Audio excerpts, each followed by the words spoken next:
I'm David Cook. I'm Christopher Almond. I'm Tanya Medley. I'm Sanazi Eldens. I'm Edward Kunzweiler. And I'm Kimberly Stringer. Welcome to 5 Minutes from TANU Commerce. Tonight's story concerns Hear Central, a hearing aid firm which has fallen on financial trouble. More from reporter David Cook. Good evening. Thank you for joining us with TAMUC 5 Minutes. Tonight, our reporters will be looking into a case study concerning Hearing Central, LLC, a small family company with large financial troubles. Please walk with us as we take a look into their plans for the future for expansion and growth. Here's more with Tanya Medley. Good day, and welcome to 5 Minutes with Applied Business Research. I'm Tanya Medley. Today we want to talk to you about the Jones family and how the establishment of Hear Central, LLC brought not only compassion but also great goals in helping people hear better. Hear Central was established in 1997 by Tom Jones. By the age of 12, Tom also suffered from hearing loss, and this continued through his educational years until he had to drop out in college because he couldn't hear or understand the faculty members. Tom was fitted for his first hearing implant at age 49, and at this time he heard things he hadn't heard in over 2 decades. Tom sat in church one morning and heard a sermon for the first time in over 20 years. As his eyes teared up, Tom knew then what he needed to do. He needed to help others have better hearing. After a lengthy battle with cancer, Tom passed away, and his son Danny took over the company as owner and president. Danny has spent the last several years continuing his education and getting a degree, and now he had his own family. Danny was concerned that during his absence away at school, the business had suffered. His goal now was to educate and provide a better quality of life through hearing, just as his dad's mission was to do the same thing. And now to David Cook. I'm David Cook. Hear Central is a business in trouble. Owner Danny Jones says that sales were down this past year. In fact, sales were down 150% over the previous year, with a net income of a negative $10,400. Mr. Jones says that he attributes this to being a full-time student last year and spending more time on his schoolwork than he did on his business. In fact, one portion of his business, the sale of hearing aids in surrounding towns, was 41% of his net business and now is less than 10%. Although everything is not bleak, the wholesale portion of his business still remains strong, bringing in 85% of the total revenue. Mr. Jones is worried about the business, but at the same time he's positive, and he thinks that within the next 12 years he can have his business bringing in $30 million a year. Reporting for 5 Minutes, I'm David Cook.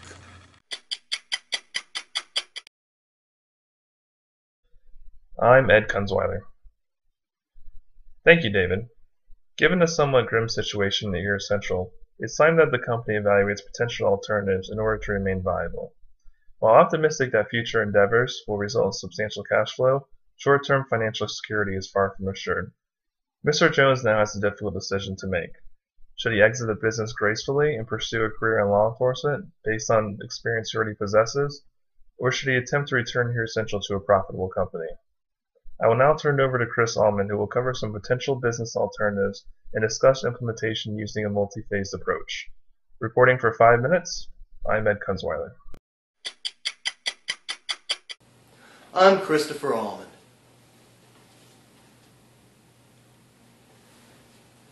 Thank you, Ed. From our case analysis, we wholeheartedly recommend expanding the current product services line, and here's why. The potential for reaching out to underserved market has been confirmed by the U.S. Food and Drug Administration, the Better Hearing Institute, and clinical studies by the National Council on Aging, where 1 out of 10 people have enough hearing impairment to benefit from a hearing aid, and only 1 out of 5 gets the help. We recommend a phased approach to tackle the low-risk opportunities first and establish a feedback loop for monitor and control.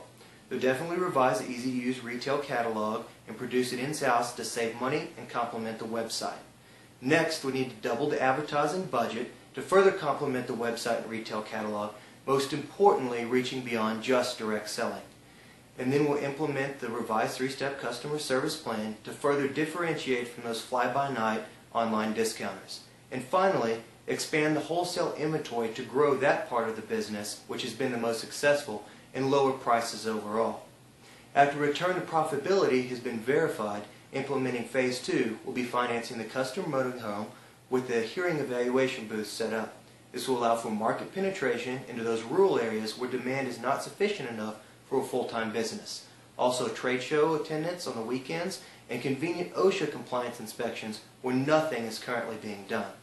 When justified by the monitor and control plan, implementing Phase 3 will be pursuing in-house manufacturing opportunities and special product development, especially assistive listening devices, and then beginning to probe international markets. I'll now turn it over to Sanazi Eldens, reporting for 5 minutes. I'm Christopher Almond.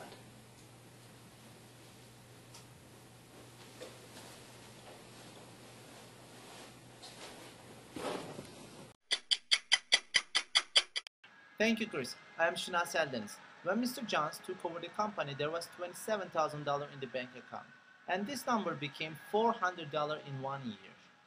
The company got involved in several business activities. For example, wholesale distribution, hearing aid selling, retail catalog. Based on these activities, we will see major changes on net income. For example, in 1999, the company was selling hearing aid devices.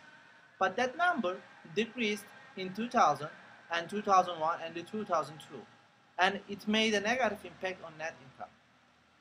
On the contrary, the company started wholesale distribution on 2002. It made a positive impact on net income. That's why, because of the impact of hearing aid selling, we will see a decrease from 1999 to 2002 on our net income. Thank you. Thank you, reporters. We wish Hearing Central LLC the best of luck in their expansion and growth opportunities. For more information, be sure to visit our website. Also, please stay tuned for the nightly news with Jim Axelrod. This is Kimberly Stringer reporting. Have a good